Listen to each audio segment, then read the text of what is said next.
Nah, pagi hari ini saya akan menyampaikan sebuah khotbah, tapi sebelum saya lihat judulnya, kita lihat dulu dari kitab Injil 1 Yohanes pasal yang kedua, ayatnya yang ke-6. Tolong dibuka Alkitabnya. 1 Yohanes pasal 2 ayat yang ke-6. Satu ayat yang sangat luar biasa sekali, yang coba kita baca sama-sama. 2, 3. Barang siapa mengatakan bahwa ia ada di dalam Dia, ia wajib hidup sama seperti Kristus telah hidup. Yang mau bilang amin. Yang sanggup bilang amin. Haleluya. Ya. Berat gak ini ayat? Berat. Ya. Saya dulu nggak berani khotbahkan ini ayat. Kenapa? Terlalu jauh sekali. Barang siapa mengatakan bahwa ia ada dalam Dia, ia wajib hidup sama seperti Kristus telah hidup. Kalau sudah dikatakan di sebelah ayat ini, sebagai orang akan bilang apa? Sebagai orang akan mengatakan, ya nggak mungkin, terlalu jauh. Sebagai orang kalau ditanya, bisa nggak? Kira-kira jawabnya apa? Nggak. Nah, Tuhan yang memampukan. Ada yang bilang, bersama Yesus kita bisa. Ada yang bilang, dengan pertolongan Roh Kudus kita bisa. Dua-duanya salah. Yang mengatakan, enggak mungkin, salah. Karena Alkitab bilang begitu. Yang mengatakan bersama Yesus pasti bisa, juga salah. Karena konsepnya bukan seperti itu. Ya. Nah, karena itu kita mesti belajar dari ayat ini. Dibilang apa? Ya, saya ucapkan dalam bahasa Inggrisnya dari NASB. The one who says he abides in him ought himself to walk in the same manner as he walked. Artinya, ia sendiri seharusnya berjalan dengan cara yang sama seperti dia berjalan. Nah, sekalian, seringkali ketika kita belajar Alkitab, kita ada bagusnya kalau kita belajar dari bahasa aslinya, bahasa Yunani. Kalaupun kita nggak bisa, karena kita nggak belajar, ada Alkitab bahasa Yunani yang kita bisa ambil dari sana. Nah, di dalam ayat itu, kalau saya sebut bahasa Yunaninya, saya nggak bisa ya, cuma saya niru aja. Ho legon and automenein, ophele katos ekenos peripateson, kai autos, hutos, peripatein.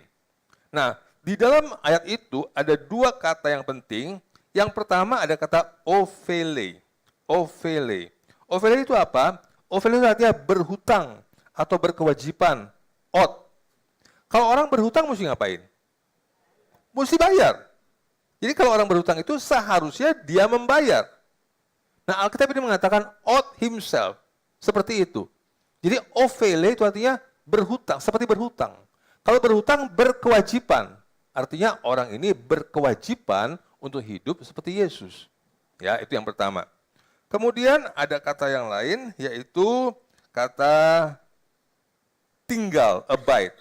Barang siapa tinggal mengatakan bahwa ia ada di dalam Dia, tinggal. Itu ditulisnya dengan kata meno. Meno itu artinya apa?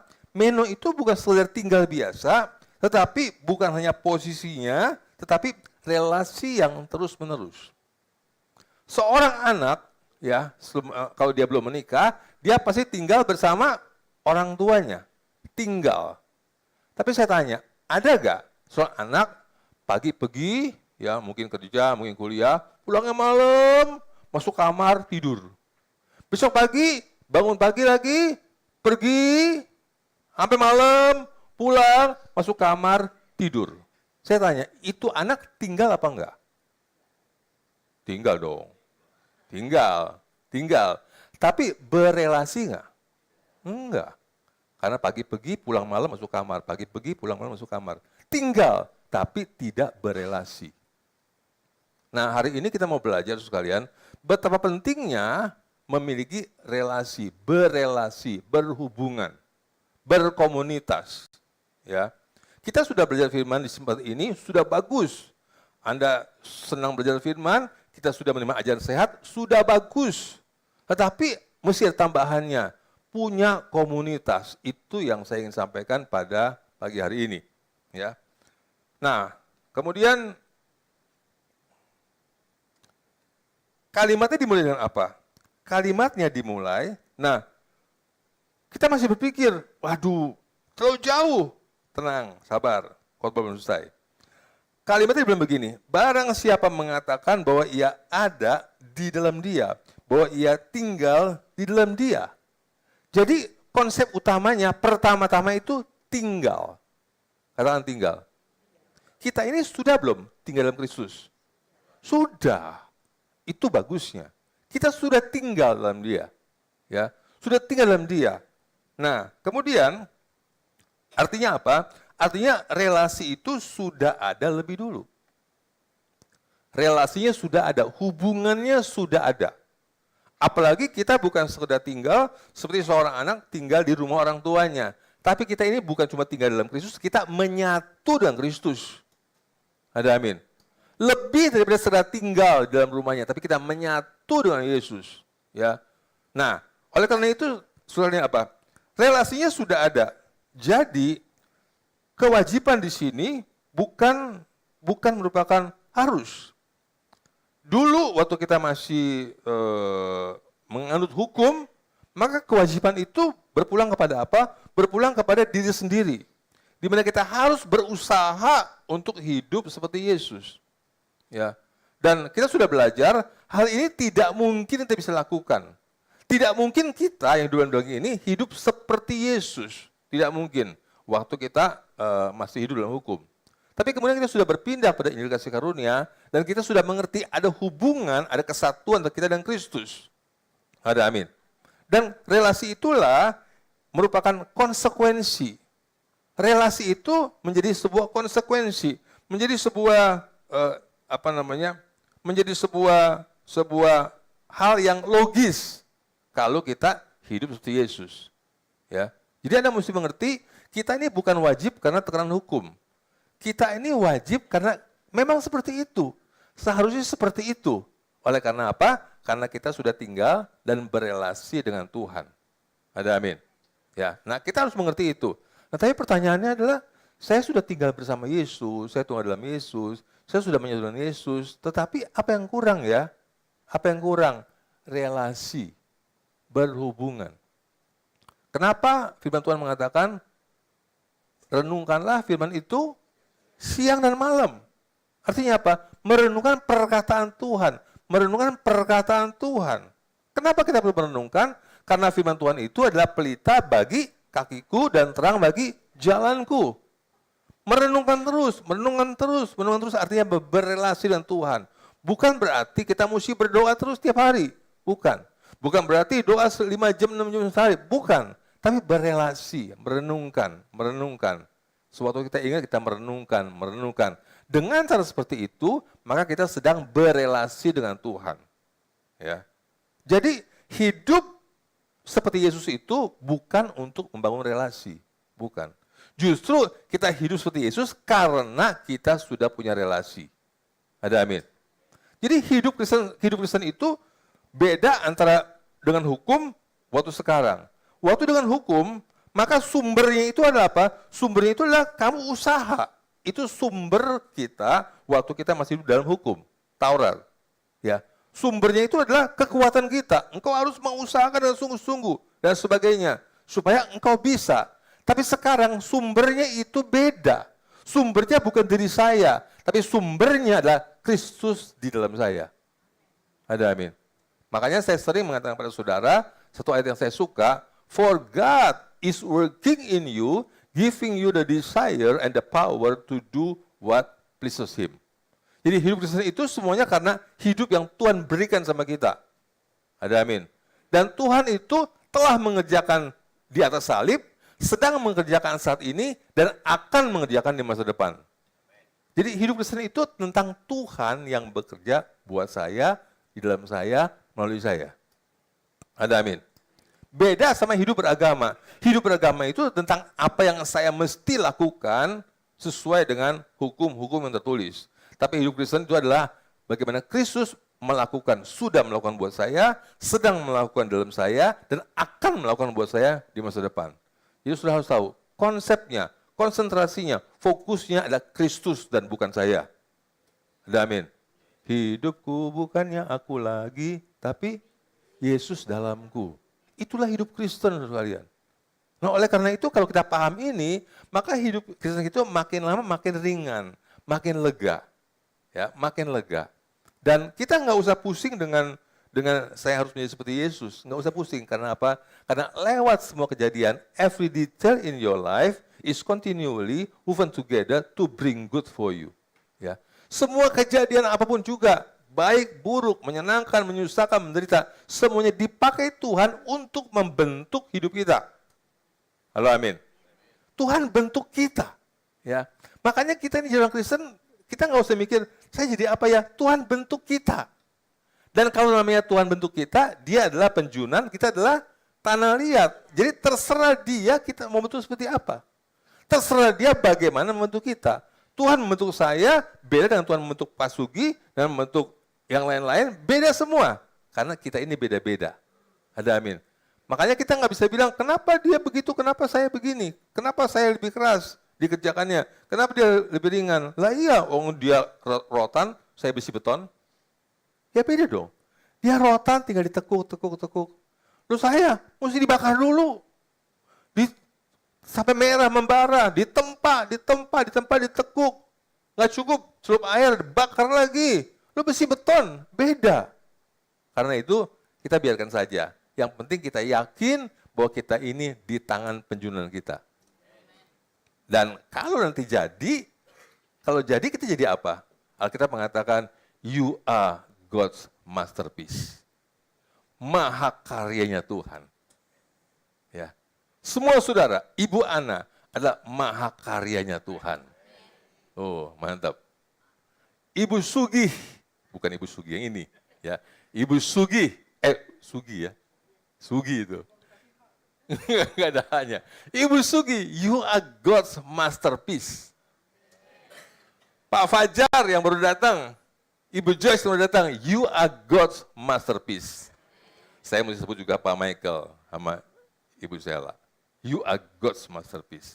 Semua saudara, katakan sama-sama, saya adalah maha karyanya Tuhan. Haleluya. Bilang sama sebelahnya. Pada nggak berani. Ya. Makarya. You God's masterpiece. Tuhan lagi bentuk kita. Ya. Aduh, saya ngalamin penderitaan. Saya ngalamin yang buruk. Sakit sih, saudara. Sakit. Jangan bilang pendeta nggak sakit. Sakit tuh sekalian. Bener. Ya. Kalau bisa nggak mau. Kalau bisa nggak mau. Ya. Kalau bisa Tuhan begini saja tuh kita jadi. Tapi sayangnya nggak begitu. Kenapa nggak begitu? Nggak tahu. Ya, tapi yang jelas kita semua sedang dibentuk oleh Tuhan. Haleluya. Saya udah mengatakan sama saudara, kita bertengkar sama istri kita, bertengkar sama suami kita, sama teman kita, sama pengerja, sama jemaat. Nggak enak, nggak enak. Tapi lewat semua itu Tuhan lagi bentuk kita. Karena itu, ketika engkau sedang dibentuk, jangan lari dari Tuhan. Ada amin. Saudara kalau udah dipilih Tuhan, nggak bisa lari. Bener. Saudara nggak bakal bisa lari. Mau kecewa bagaimana lari? Nggak bisa. Nggak bisa. Kemanakah aku dapat pergi? Terus? Roh-Mu Tuhan, ku mendaki, berlari, mendaki ke langit. Namun Engkau ada di sana. Terus terbang dengan sayap fajar yang di ujung bumi. Namun tangan-Mu menununku selalu, bawaku mendekat padamu. Kau Tuhan Allah. Udah cukup. Ya. Kalau ada anak lari dari orang tuanya, kalau itu orang tua jengkel, Dia bilang apa? Udah, nggak usah pulang sekalian. Gitu kan? Di sini nggak ada orang tua kayak gitu. Tapi kalau kita menjadi Tuhan, Tuhan bilang dia tarik kita supaya dia mendekat pada Tuhan. Aduh, dia baik sekalian, dia baik. Ya, saya mau lari dari Tuhan, nggak bisa. Kalau Tuhan bilang apa? Sekalipun 99 domba udah masuk, satu enggak, dia pergi keluar. Dia tinggalin, dia keliling, dia cari. Saudara hilang, tersesat, dicari. Ketemu, nggak dimaki-maki, nggak tahu diri. Diketok palanya, enggak, digendong. Bukan cuma digendong, pulang dia panggil tetangganya, hei, dombaku ketemu. Yuk kita makan bareng yuk, di hok-hok. Atau mie asui, makan bareng yuk. Pokoknya saudara udah dipilih Tuhan, nggak bakal hilang. Udah gitu. Apalagi bukan cuma nggak bakal hilang, nggak bakal ke neraka. Tuh, cuma 5 yang nggak ke neraka. Yang lain nggak tahu kemana. Ya. Tuhan bilang apa? Semua orang yang Bapa berikan padaku tidak akan aku biarkan terhilang. Tetapi dia akan kubangkitkan pada akhir zaman. Haleluya. Maka kita tenang aja. Ya. Tugas orang Kristen adalah apa? Menyampaikan kabar baik. Itu aja. Ya, dan menghadapi hidup. Karena hukum kehidupan itu enggak selalu enak. Hukum kehidupan maksudnya kita tuh menghadapi hidup. The life must go on. Ya, itu. Nah, kemudian tadi, jadi Rasul Yohanes meskipun dia sudah hidup di dalam zaman setelah Kristus, artinya dia hidup di dalam zaman kasih karunia, tapi dia bukan orang yang antinomian. Nomian itu nomos, nomos itu hukum. Ya, sekalipun dia hidup di dalam Injil kabar baik setelah Yesus, dia bukan orang yang anti hukum. Tapi dia tetap mengatakan engkau wajib hidup seperti Kristus hidup. Tapi sekali lagi sumbernya bukan diri sendiri, tapi sumbernya adalah hidup Yesus. Makanya Tuhan katakan apa? Aku datang untuk memberikan kepada kamu hidup. Dan hidup dalam segala kelimpahan. Jangan langsung mikir kaya raya. Enggak, bukan begitu. Hidup dalam segala kelimpahan adalah satu kehidupan yang Tuhan berikan yang membuat kita mampu melakukan apa yang Tuhan mau. Amin. Ya. For God is working in you, giving you the desire and the power to do what pleases Him. Apa yang menyenangkan Dia. Dia mau kita melakukan sesuatu yang menyenangkan Dia, tapi bukan dari kita. God is working in me. Ya. Nah, kalau saudara secara gramatikal Yunani, maka kata ovele itu adalah present tense. Secara gramatikal Yunani, present tense. Kalau istilahnya itu present active indikatif. Ya, present tense. Artinya apa? Artinya bukan tindakan yang sekali saja, tapi pola hidup yang berkelanjutan. Artinya apa? Artinya relasi itu bukan cuma sekali, tapi berkelanjutan. Seorang anak tadi saya katakan, waktu dia pulang ke rumah, mungkin dia ngomong sama orang tuanya, ya hari ini sejam. Tapi nggak cuma hari itu, besok mestinya begitu, lusa mestinya begitu. Relasi yang berkelanjutan. Kita sama Tuhan juga mesti ada relasi yang berkelanjutan. Terima kasih. Ya, seperti itu sekalian. Ya. Nah, sama Tuhan itu bisa soal apa? Komunitas, ya, bersekutu. Nah, tapi kita hidup di dunia kan bukan cuma sama Tuhan, hidup di dunia ini sama manusia. Seringkali kita kurang memahami pentingnya komunitas dengan sesama kita. Ya, loh, kita berkomunitas. Saudara pergi sama teman tadi itu GAC itu naik apa itu? Naik kereta. Berapa orang itu? Hah? 6 ya? 6 orang ya? Itu komunitas bukan? Itu komunitas, relasi bukan? Relasi, itu relasi. Ya, walaupun cuma 6 orang. Ya, seperti itu. Dan sudah tahu sebagai makhluk sosial, seharusnya memang ada komunitas. Ada amin. Ya, karena pada umumnya kebanyakan orang memang nggak bisa hidup sendirian. Walaupun ada beberapa orang yang sanggup hidup sendirian.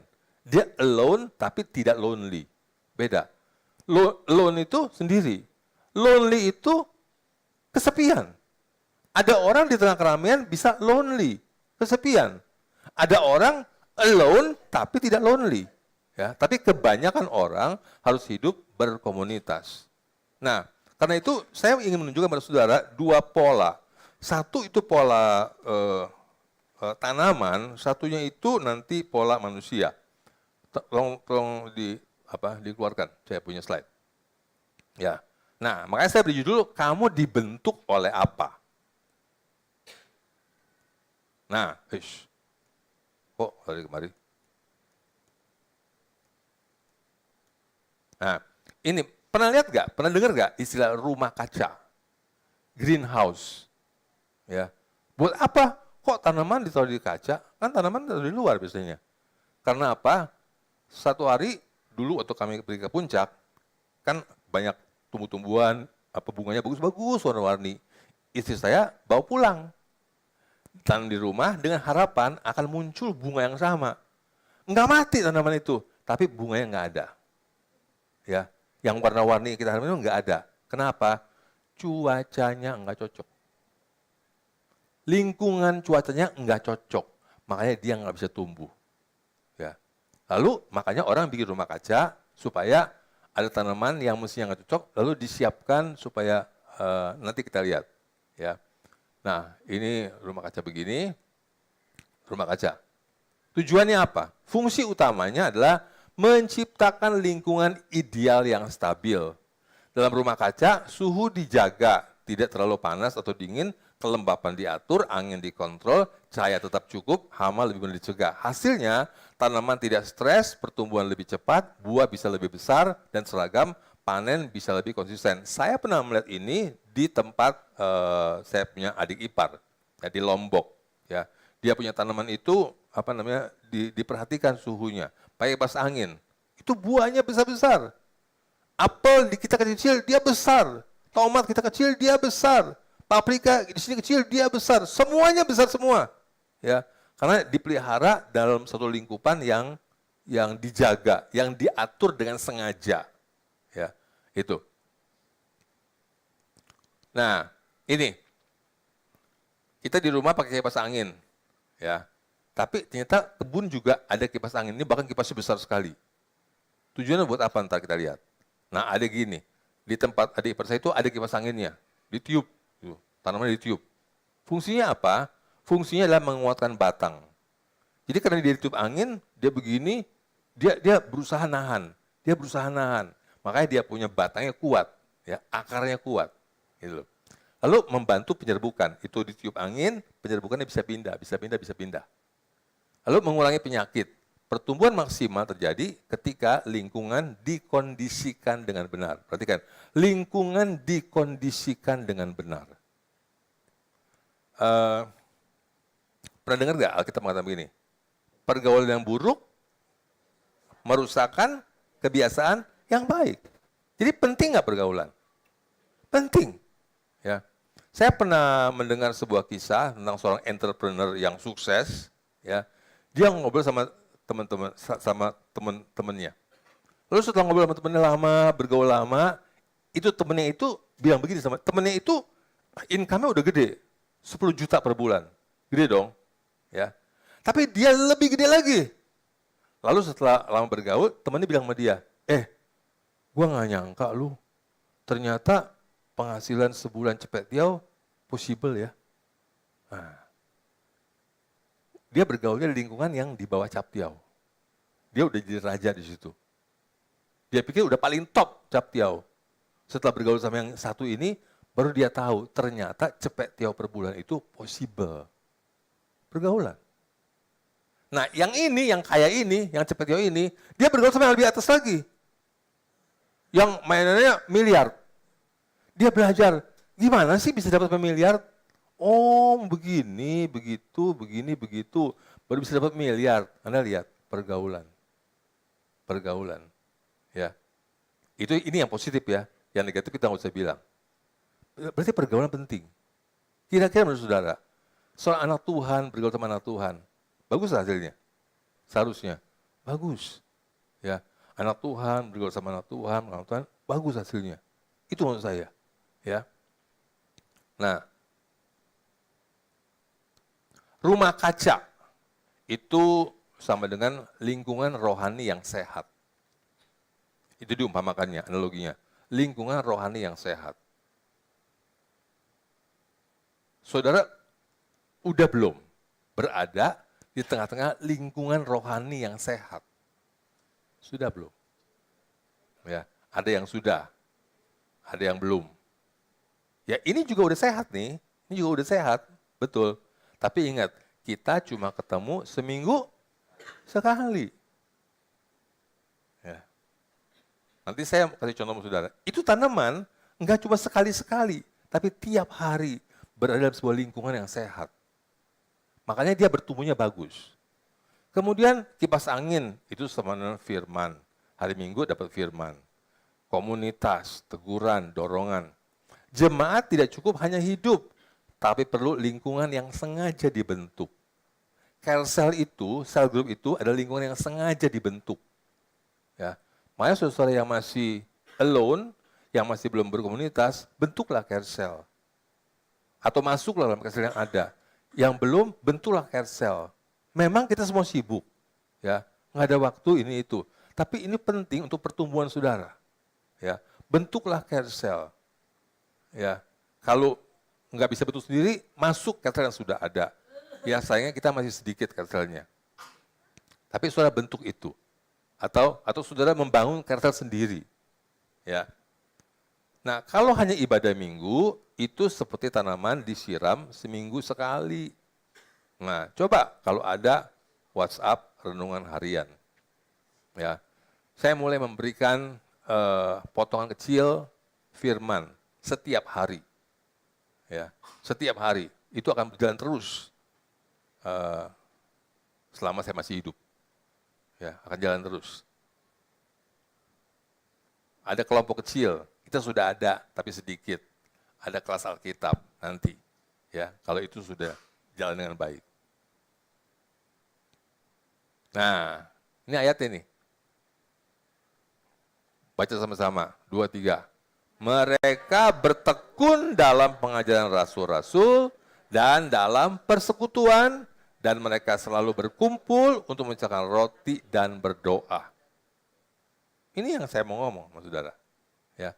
Mereka bertekun dalam pengajaran rasul-rasul. Ketika Anda berkumpul di sel grup Anda sedang bertekun dalam pengajaran rasul-rasul. Ya. Asal pengajaran yang sudah sampaikan di sana itu tidak boleh berbeda dengan apa yang disampaikan di mimbar ini. Saudara harus nangkep di mimbar ini pesannya apa? Bukan artinya khotbah yang mesti sama, bukan. Pesannya apa? Ya. Pesan kita di sini adalah Injil kasih karunia. Hanya itu. Ya. Karena itu ketika sudah berkumpul di Cancel, sudah harus memastikan semua pesan, semua pengajaran, semua khotbah yang disampaikan di sana, semuanya harus berdasarkan Injil kasih karunia yang Anda dengar di mimbar ini. Dan tidak boleh bertentangan. Ada amin. Karena itu saudara yang diberi kesempatan oleh Tuhan untuk sharing firman di sana, saudara juga harus belajar dan cukup baik. Ya. Ini tidak mudah sekalian. Saya aja sebagai pendeta, kalau nggak benar-benar bisa salah, bisa menyimpang, mungkin nggak banyak. Ya, mungkin nggak banyak, mungkin 10%, 20%.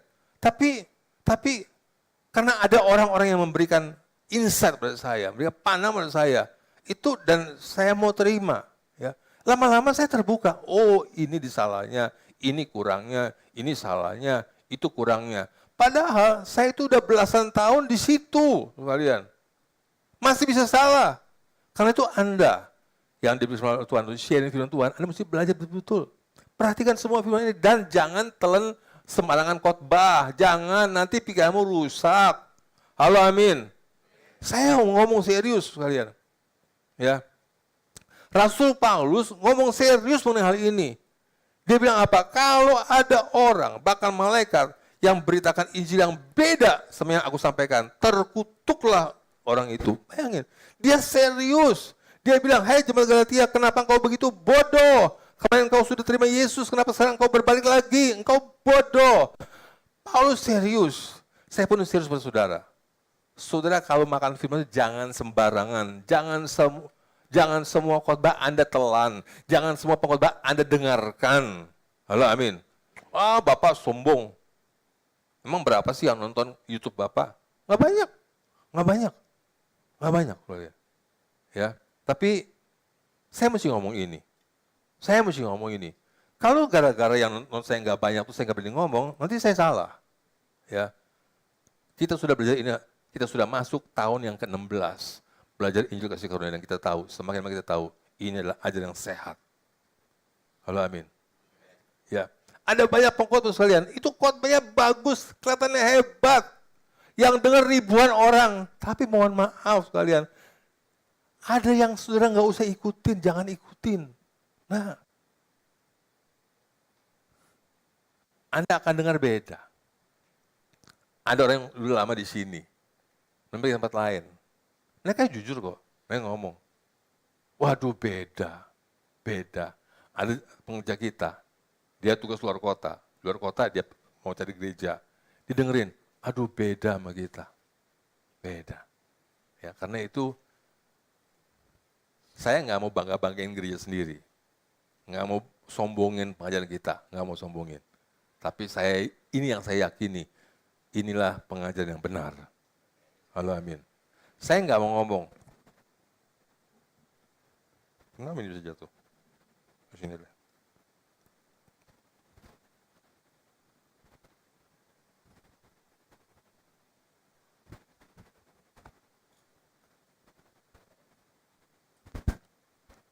Ada pendeta lain ngomong, ajaran kita paling benar, yang benar. Saya nggak mau ngomong begitu, karena tiap orang akan ngomong begitu. Kecap saya nomor 7. Enggak. Suara ngomong kecapku nomor 1. Saya nggak mau ngomong itu. Saya cuma ngomong begini, inilah yang aku yakini pengajaran yang sehat. Itu aja. Ya. Nah jadi, mereka bertekun dalam pengajaran rasul-rasul, bertekun. Artinya serius, sungguh-sungguh. Ya. Saudara bukan nggak akan berkhotbah, tapi engkau jemaat, engkau sungguh-sungguh pelajarin. Makin lama itu firman makin nikmat sekalian. Saudara tahu nggak? Anggur itu makin lama makin mahal. Kenapa? Suka minum kan? Anggur? Enggak ya? Apa orang baik dia? Ya, kata orang sih, saya juga nggak minum, saya nggak berani soalnya. Ya, kata orang sih makin mahal karena makin enak katanya. Ya, makin betul ya, Pak ya, pengalaman dia. Firman juga begitu sekalian.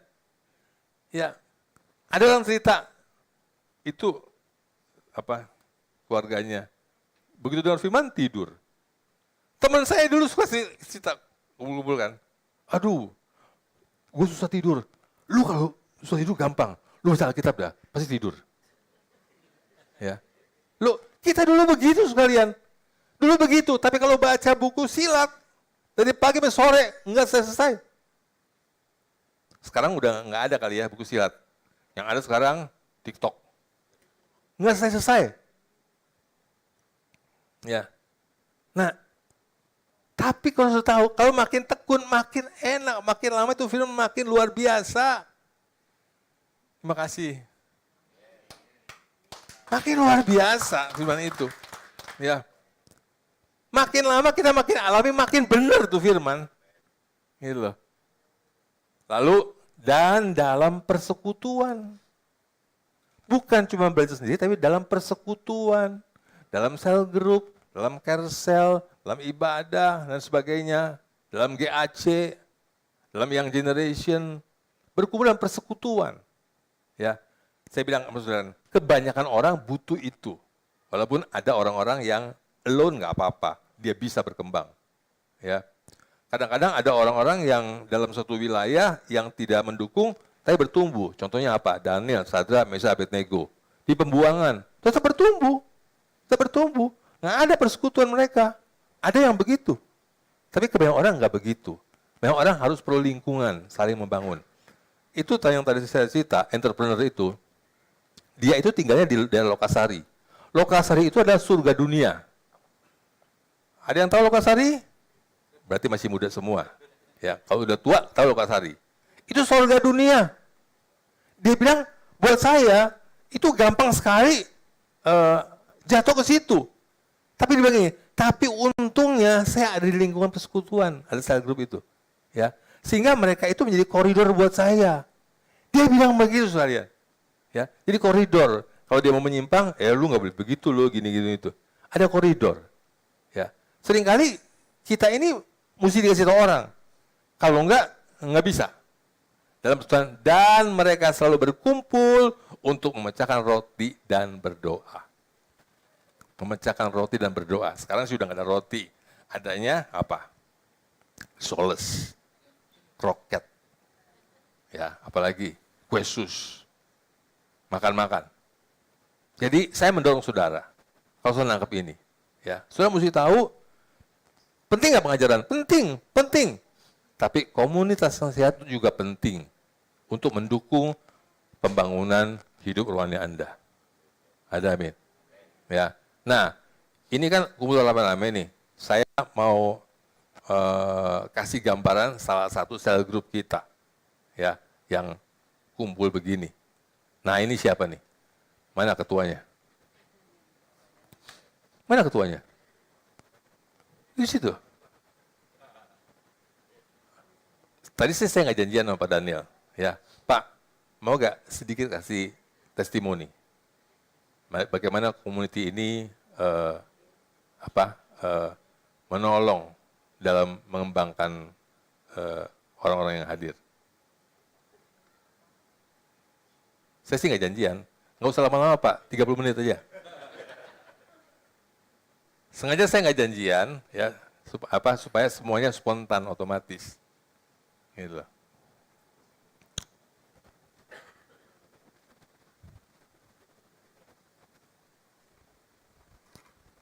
Cek. Ini juga salah satu pengkhotbah kita kan. Oh, hah? Ya, enggak, maksudnya yang saya cerita tadi, ya. Bagaimana community itu Bapak lihat menolong di dalam pertumbuhan rohani daripada anggota-anggota. Ini padahal ini seorang ketua yang sangat setia sekali. Kita ada beberapa, ya. Karena dulu beliau itu hanya mimpin kebanyakan ibu-ibu yang sudah lanjut usia. Jadi balonku ada 5, terus yang hijau pecah, gitu kan ya. Dia lama-lama makin kurang. Dan prianya dia sendirian gitu loh. Tapi dia bertahan, puji Tuhan, Tuhan tambahin satu. Oke Pak? Sebetulnya ya bertahan dengan penderitaan yang luar biasa. Saya kalau cerita ya dulu tuh carousel kita, waktu awal-awal itu ya, kalau pergi itu salah satu yang lama itu Kobengdian itu. Sekarang sudah jadi kepala desa nih, kepala desa. Itu pakai bus besar ya, masih ingat ya waktu dulu ke Lembang itu ya pakai yang 45 atau 50 seat. Terus karena memang sebagian besar juga usia yang meninggal sekitar 8 atau 10 ya, memang saya termasuk pengantar mereka itu ke pintu gerbang lah. Jadi mengantarkan ke tempat yang benar gitu ya. Jadi saya lihatin ternyata dan sekarang juga lihatin kan yang ikut seger-seger kan sekarang. Kalau dulu ya memang banyak yang tua-tua, tapi saya tuh juga berpikir begini, waduh kok saya pantarannya kok pantaran mama saya semua ya. Tapi akhirnya saya bisa, ini ada satu yang muda, nggak gereja kita sih, cuman tetangga waktu itu saya ajak ke Kersel, kemudian dia mau ikut. Dan dia merasa, saya waktu itu, saya pokoknya nggak peduli lah, pokoknya nggak gereja kita, saya ngomong kasih karunia. Nggak taunya itu dia bersaksi bahwa dia itu merasa diberkati dari persekutuan ini. Dia salah satunya itu bilang begini ya, dia punya mamahnya tuh bilang sama dia, aku tuh kok saudaraku kok meninggal. Jadi dia punya adik meninggal, kemudian saudaranya meninggal. apa yang salah pada aku ya, kenapa Tuhan kok bisa begini gitu dah. Dia tuh bisa ngotbahi mamahnya. Jadi ini yang kira-kira ini nih, Ibu Wanda namanya. Itu bukan gereja kita. Dia bilang gini, Mama jangan bilang gitu. Itu bukan salah Mama. Kita itu sudah diterima Yesus apa adanya, dan dia tuh bisa khotbah panjang lebar tentang kasih karunia. Dan dia tuh, saya pikir, waduh, mungkin dia, pokoknya dia tiap Jumat datang rajin gitu ya. Dia seneng karena komunitasnya kebetulan anaknya itu temen anaknya Kobengdian, jadi dia merasa bahwa ada temennya gitu ya. Terus akhirnya dia tuh merasa diberkati bahwa di sini tuh dia menemukan pengajaran kasih karunia. Kasih karunia itu khotbah yang tidak mendakwa orang. Jadi kalau kita datang ke gereja, biasanya kan langsung keluar keringet sejak, saya tuh inget tuh dulu waktu ke gereja tuh, begitu keluar dari gereja tuh keringet dingin keluar. Keringetnya tuh sejagung-jagung. Rasanya kok masuk surga gitu, susah banget gitu ya. Terus mesti harus membangun tahta yang besar dan lain sebagainya gitu ya. Itu berbeda sekali ketika saya terima Tuhan pertama kali waktu saya SMA Kristen ya. Jadi, Pak ini kayak jadi khotbah nih Pak, sorry nih Pak. Kayaknya mungkin Bapak karena mau sudah selesai, kasihin saya suruh lanjutin khotbah ya. Jadi ketika saya SMA kan dulu SMP-nya SD dan SMP Katolik ya. Kemudian saya tuh merasa bersyukur sekali, wah ternyata kok kekristenan atau keselamatan atau masuk ke surga itu begitu mudahnya gitu, hanya percaya saja. Tapi ternyata nggak sampai di situ. Ya bener mungkin hampir semua mengalami hal yang seperti sama kayak saya ya. Berjalannya waktu tuh, wah tadi kan Pak Hari tadi cerita, harus sama seperti Kristus kelakuannya. Tapi ditafsirkan dengan, ya kalau kita melihat ditafsirkan dengan hal yang salah. Sehingga makin ikut lama kok makin, wah saya nyesel loh. Kenapa? Kan kita dituntut seperti seorang guru. Kalau kita semakin banyak tahu, dituntut semakin banyak. Lah itu saya menyesal ya, mempelajari, tapi mengetahui banyak, kita seperti kita memikul beban yang semakin berat gitu ya. Nah, ketika terus itu sudah kita dilepaskan dan kita diajarkan kasih karunia. Nah ini saya juga secara rata-rata ya, bukannya nyombong tapi mamer aja ya. Yang aktif di tempat kita ya salah satunya itu Bu Ina, itu kan ketua GAC ya betul ya Bu. Itu yang ini kepala desa nih, Blok B. Ini juga anak buah saya yang cukup bandel. Dulu pertama kali itu dia waktu ikut saya, saya juga nyimpang sedikit. Dulu tuh saya tuh ikut Kersel atau ikut persekutuan tuh dari zamannya Pak Andreas Rifai ya. Jadi saya zaman gereja awal-awal, gereja mula-mula.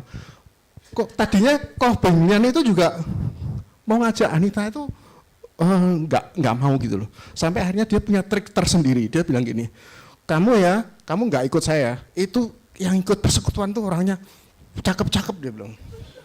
Sampai akhirnya tuh dia ngikut, nggak tahunya pantalan mama saya. Tapi sudah kadung nyemplung. Nah, terus akhirnya jadi terus akhirnya itu ngiket akhirnya jadi kita tuh komunitasnya tuh benar-benar kayak keluarga. Misalnya contoh, jadi panjang ya. Setiap Jumat tuh kita ada acara, ini kan ada perjamuan ya. Sebetulnya tuh kalau sebagai seorang cowok itu ngeliatin istri saya tuh kalau hari Kamis tuh udah kasak kusuk mau masak apa buat besok.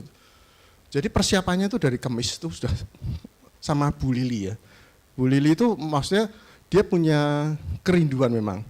Dia hobi masak juga, istri saya juga masak gitu untuk.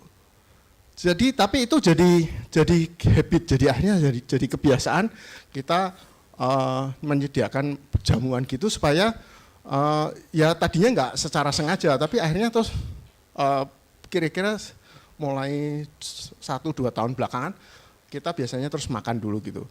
Nah ternyata ajaran kasih karunia itu membuat hubungan kita tuh tidak hanya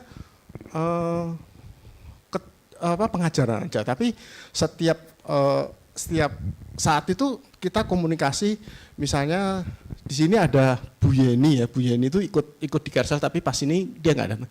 Bu Yeni sama Bu Lili itu seringkali ketemuan gitu ya, ngobrol tuh di rumahnya. Dan itu tidak melebihi dari hubungan saudara malah kalau menurut saya. Mungkin saudara aja belum tentu bisa ketemuan 2 atau 3 hari sekali. Tapi di Kersal kita itu saya melihat cukup bagus ya. Maksudnya persekutuannya itu enggak cuman hanya tiap Jumat, tapi misalnya kayak istri saya nih, telepon sama Bu Lili itu mungkin hampir tiap hari kali ya, tiap hari. Dia sendiri kalau telepon sama kembarannya itu sehari sudah 3 kali 4. Jadi kalau saya ngiatin istri saya tuh pokoknya dia kalau nggak sedang ngobrol, ya dia mungkin sedang apa gitu ya. Tapi sering kali ngobrol dengan anggota Kersel. Nah itu membuat saya itu cukup bagus lah, maksudnya hubungan. Mungkin kalau cowok ya, kalau saya itu nggak terlalu cowok, saya ngomong sama Pak Hendra ya mungkin paling hanya halo apa kabar gitu, sudah tutup gitu ya palingnya. Jadi cowok biasanya enggak. Tapi kalau cewek itu hubungannya itu memang benar-benar deket gitu loh. Jadi hubungan. Terus manfaatnya ya ternyata secara tidak saya tuh nggak merasa bahwa saya membawa mereka, tapi ternyata kayak Bu Ina, Bu Lina, Bu Lorida, Bu Yayu itu punya talenta yang memang ternyata bisa diberikan kembali ke pelayanan gereja ini. Jadi ternyata anggota Kersel saya punya roh pelayanan yang bagus gitu loh. Jadi melayani tidak sekedar hanya kumpul-kumpul, tapi ternyata ada talenta yang dikembangkan, roh yang keinginan untuk melayani Tuhan itu yang lebih lagi daripada biasa-biasanya. Misalnya kan orang kalau ke gereja aja ya sudah seminggu sekali, habis itu selesai. Tapi kita itu nggak cuman gitu aja gitu, tapi kita melakukan aktivitas, memberikan waktu dan kesempatan untuk Tuhan. Ya itu aja, mungkin ada lagi nanti, mungkin jamnya nanti habis kali ya. Ya, makasih ya. Oke, thank you. Nah, jadi seperti itu menurut saya, yang ngerti ya, gitu loh. Nah ini terakhir saya mau putar sebuah video untuk saudara, bagaimana pengaruh sebuah lingkungan yang buruk. Ini bukan manusia. Ada seorang anak kecil, ya, dia tinggal di kandang anjing. Kenapa tinggalnya? Ntar ada ceritanya sedikit, cuma semenit lebih dikit lah, ya. Bagaimana setelah dia berkumpul gitu, dia jadi apa? Supaya sudah lihat bagaimana besar pengaruhnya lingkungan itu, ya. Nah, bisa play ya?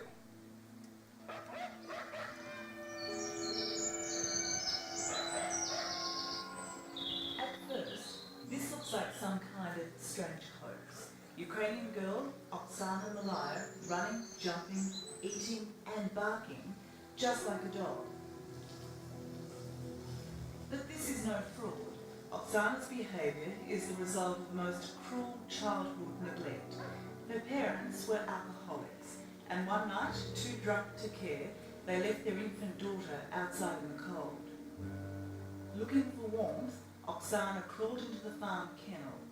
Curling up with the mongrel dogs probably saved her life.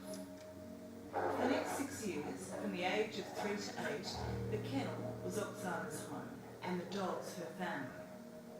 She had very little human contact, and when finally discovered, it was obvious there'd been catastrophic consequences for Oksana's development. Nah ini udah besar deh. Oksana wants to take an extraordinary final step, to be reunited with the parents who neglected